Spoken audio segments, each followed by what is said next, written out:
அனைவருக்கும் வணக்கம். என் பாட்டன் பாரதியுடன் ஒரு சந்திப்பு. ஓர் கற்பனை கவியுரையாடல். என் பாட்டன் பாரதிக்கு பணிவான வணக்கங்கள் என்றேன் நான். அகம் மகிழ்ந்தேன் தாயே. யாரம்மா நீ என்றான் என் பாட்டன் பாரதி. ஐயனே, தாங்கள் பிறந்து 100 ஆண்டுகள் கழித்து நான் பிறந்தேன். தாங்கள் மறைந்த இதே தினத்தில்தான் நான் உதித்தேன் என்றேன் நான். அடடே, பாரதி மறைந்த நாளில் கவிதை பிறந்திருக்கிறது. அற்புத அறிமுகம் தாயே. அறிய விழைகிறேன். தாங்கள் ஏற்றுக்கொண்டுள்ள பணி யாதோ என்றான் என் பாட்டன். இளம் மொட்டுக்களுக்கு அன்புடன் அறிவு கொடுக்கும் ஆசிரிய பணி புரிகிறேன் என்றேன் நான். கயல்விழி பெண்கள் எல்லாம் கல்வி கற்பிக்க வந்துவிட்டீரோ? அகம் மகிழ்ந்தேன் ஆசிரியளே என்றான் என் பாட்டன்.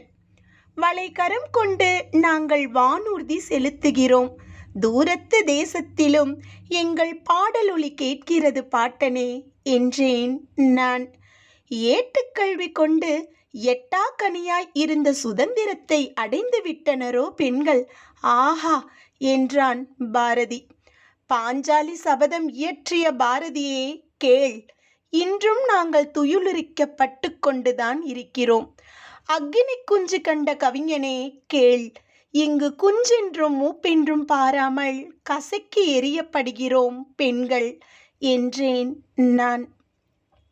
ஐயோ, கனல் பறக்கும் என் விழிகளில் கண்ணீர் கசிகிறது தாயே. கயவர்களைக் கண்டால் காரி உமிழ்ந்து விடு பாப்பா என்று அன்றே சொன்னேனே நான் என்றான் என் பாட்டன்.